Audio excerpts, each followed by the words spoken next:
buhay, mas lapitin ka ng swerte dahil magaan yung pagsasama niyong dalawa. Kaya kung gusto mo swertihin ka sa buhay, maging tapat ka sa taong kinakasama mo ngayon.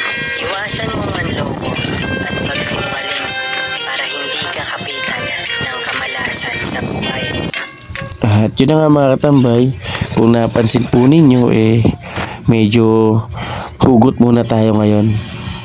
At mga idol, kasi talaga sa totoo lang nagpapasalamat ako sa asawa ko kasi hindi niya ako sinukuan. Shoutout sa iyo, Bibilin Bilyalan Mendoza. Ingat ka dyan ngayon at sana ma-achieve mo yung pangarap mo para sa pamilya natin. Sorry kung kailangan natin magkalayo. Kailan kumikita ako pero talagang kulang at kulang mga idol Lahat ng paraan naman ginagawa natin para makasurvive, makaraos.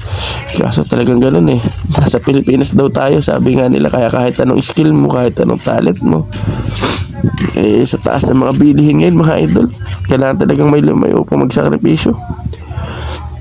At talagang salamat sa iyo, mami, kasi beng hindi mo ko sinukuan. Talagang naalala ko dyan sa narinig kong yan yung panahon na ako'y loko-loko pa. Kaya salamat at binigyan mo ako ng pagkakataong magbago.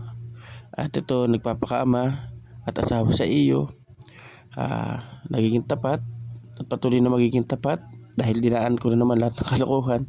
So nakagaling na tayo doon. Payo ko lang mga idol, huwag nyo nang tangkay kasi minsan yun ang pinag-umpisahan ng sira ng pamilya. So mga idol, itong ating mini vlog ngayon na-share ko lang yung aking lungkot ngayon. Sorry sa mga nakikinig at makikinig. Ito, inabid natin yung mga bata natin for today's video and mini vlog natin. So shout out kay Ate Joanne Seba at kay Cons Omak, kay kumparing Omak Amba. Salamat. At ako'y inyong natulungan ngayong araw na to. Salamat sa inyo. Shout out din sa aking kapitan, Kap Ikoy, sa inyong mag-asawa natin. Happy, salamat sa inyo. Kasi sa totoo lang mga katambay, ang hirap ngayon ang sitwasyon ko dahil ako naka full time sa ating mga anakis. So hindi tayo makarake, tapos hindi natin maiwan yung ating mga anakis na basta-basta dahil kailangan lang magabay sa pag-aaral, pagpasok at maabiyad dahil hindi pa naman ganun sila kalalaki.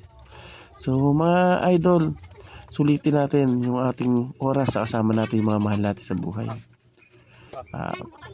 Damin natin yung tamis kasi pag nagkalayo kayo, ganito pala yung pakiramdam.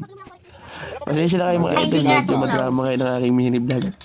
So keep safe palagi mga idol. Ingat po palagi. Salamat po sa panonood at pakikinig. Thank you.